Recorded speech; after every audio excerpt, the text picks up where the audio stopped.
لڑائی جھگڑے میں کسی کو وائرس ہو جانے کی بد دعا دینا صحیح ہے یا غلط ہے؟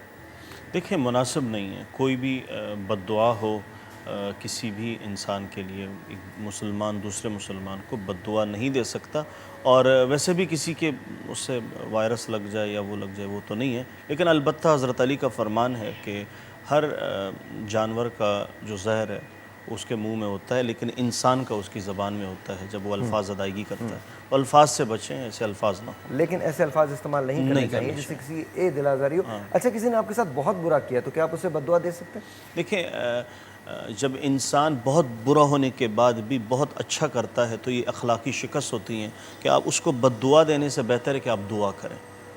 یہ اللہ کے نبی کی سنت بھی ہے کہ آپ کے ساتھ زیادتیاں ہوئیں، آپ کے ساتھ جس حد تک بھی تکلیفیں پہنچائیں، آپ نے بد دعا نہیں دی اللہم اغفر لقومی فإنہم لا یعلمون، یا اللہ میری قوم کو بخش دے، معاف کر دے، یہ مجھے نہیں جانتے۔ تو اگر یہ جانتے تو آپ کے ساتھ ظلم کہاں کرتے؟ اگر یہ جانتے تو یہ اپنے ملازم کو نکالتے کہاں؟ تو ہم جانتے ہی نہیں، اگر جانتے ہیں تو پھر عمل نہیں ہے تو پھر ہم دیکھیں کہ بھئی میں کھڑا کہاں ہوں، اور وقت مجھ سے کیا تقاضا کر رہا ہے۔ تو اس چیز کو اگر سمجھا جائے تو وقت کو سمجھنا آسان ہے، ہمیں وقت کو سمجھنا چاہیے۔